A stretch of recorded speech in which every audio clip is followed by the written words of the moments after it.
Beside healing, another one of the powers that I carried over, transferred, when I came out of the kingdom of darkness into the kingdom of light, there were some things hanging on to me from the kingdom of darkness that I just assumed were from God. When I was a psychic medium, one of the ways that I knew the future was through dreams. Now, certainly, the Lord does speak to his people in dreams. And he has spoken to me many times in dreams. But the enemy has spoken more times.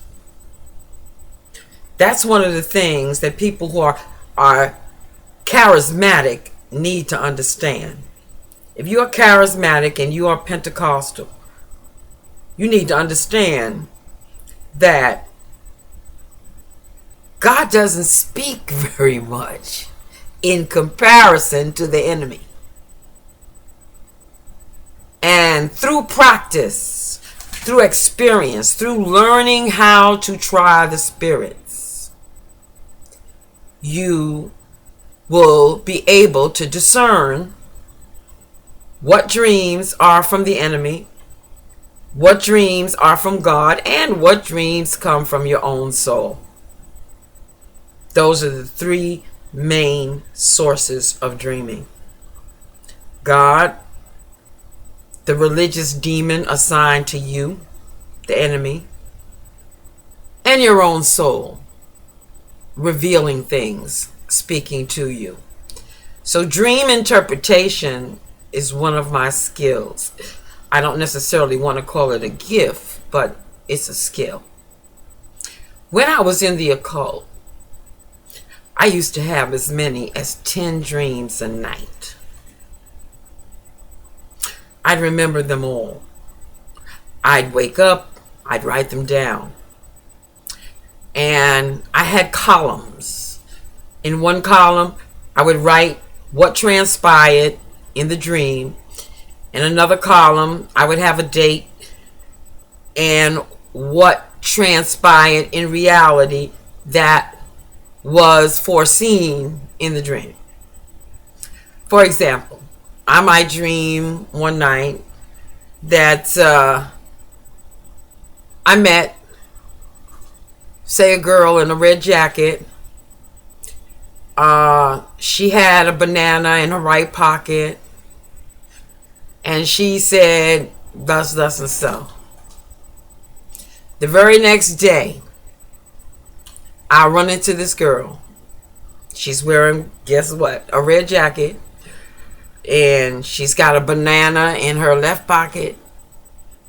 And she says exactly what I saw her say in the dream. So I would say, ooh, look at here, look at here. I'd write that down. And this was kind of like, proving my gift to myself. And back then, my dreams were very gossipy. Anybody came up on me, then their secrets were told. In other words, what I had was what the Bible calls a familiar spirit. A familiar spirit is familiar with everything and goes around gossiping about folk. So I was writing all this stuff down. And then after I got born again, I was still writing things down, still getting dreams. Still the dreams were prophetic. But most of the dreams were, I won't go so far as to say nonsensical. But my point would always be, well, so what? I mean, why? I mean, I really don't want to know this. I mean, is this necessary? And the Lord spoke. My blinds is blowing. The wind is coming in the room. That's the noise you're hearing. It's nothing spooky. Anyway, oh, I was like, I got this notebook. I got 3,000 dreams recorded in this notebook. And I'm saying to myself, I had not written a book yet. But I said, my first book, I'm going to write a book about dreams. And the Lord spoke and said, throw out that dream book. And I said, why? Why should I throw this out, Lord? He said, because most of the dreams that you have I think he used a percentage. He said like 75% of the dreams in that book that you've documented were sent to you by the enemy. And about 10% came from me, and about 15% came from you. So throw that out. And then he said, you will write more books. So throw that out. And I'll inspire you to write more books. And interestingly enough, I have written 9 books. And not one book on dreams. Not one. Now, I mention dreams in some of my books, but I haven't written a book totally about dreams like I was planning back in the early 80s. So, dreaming continued.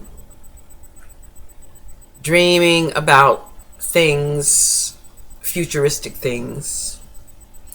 Much of it was to keep me hooked to the institutional church. Because as badly as I was treated, just out of sheer common sense, I should have left. But I hung on because I kept having these dreams that said that I was going to do this, I was going to pastor this church, this was going to happen, that was going to happen.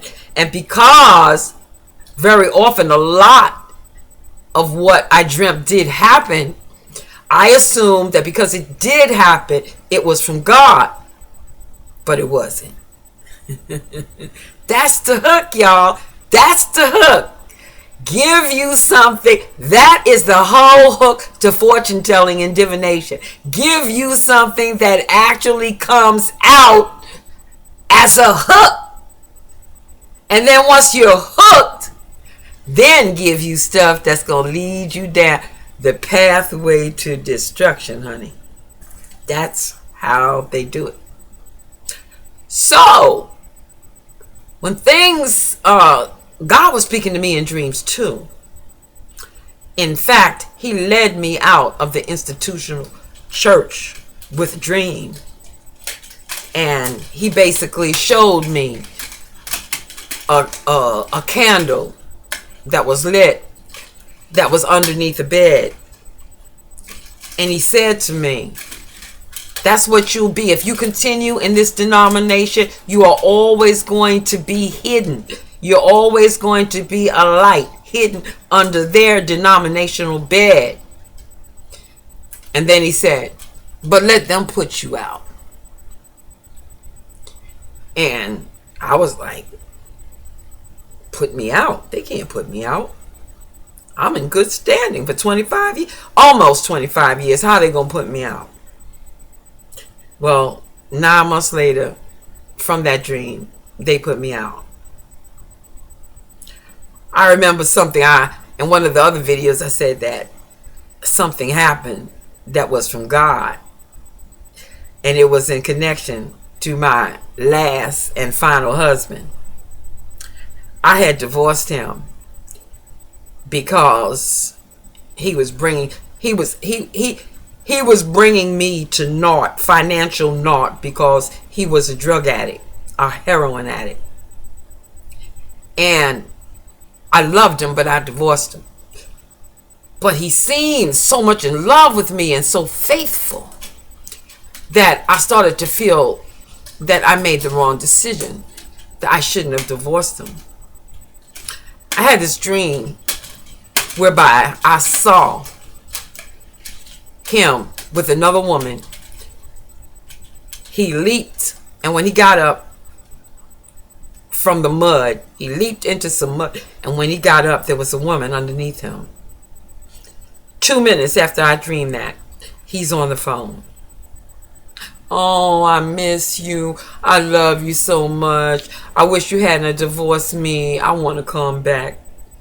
I'm thinking about the woman in the mud. I go, I got up, walked into the room that was like his den. I'd been in that room several times, cleaning it after he left, straightening things out. Everything was neat and perfect. I walked in the room, and there is this big envelope on the floor. I open it up, and it is an application for some kind of credit card. But he didn't use our address or our phone number. So I dial the phone number, and guess who answered? The woman in the mud. And she said, when I asked to speak to my husband, and I referred to him as my husband, she said, he's not your husband. You divorced him, and I've been going with him for 2 years. And I said, okay, devil, I see what you're trying to do. God showed me, you made the right decision. That dream was important. And some angel, somebody, a being, put that piece of paper on the floor that had not been there for 3 months. And so God does do supernatural things. But you always have to look to the motive. What was the motive? Dreams. They're from God. But most of them are from the enemy. You need to know this.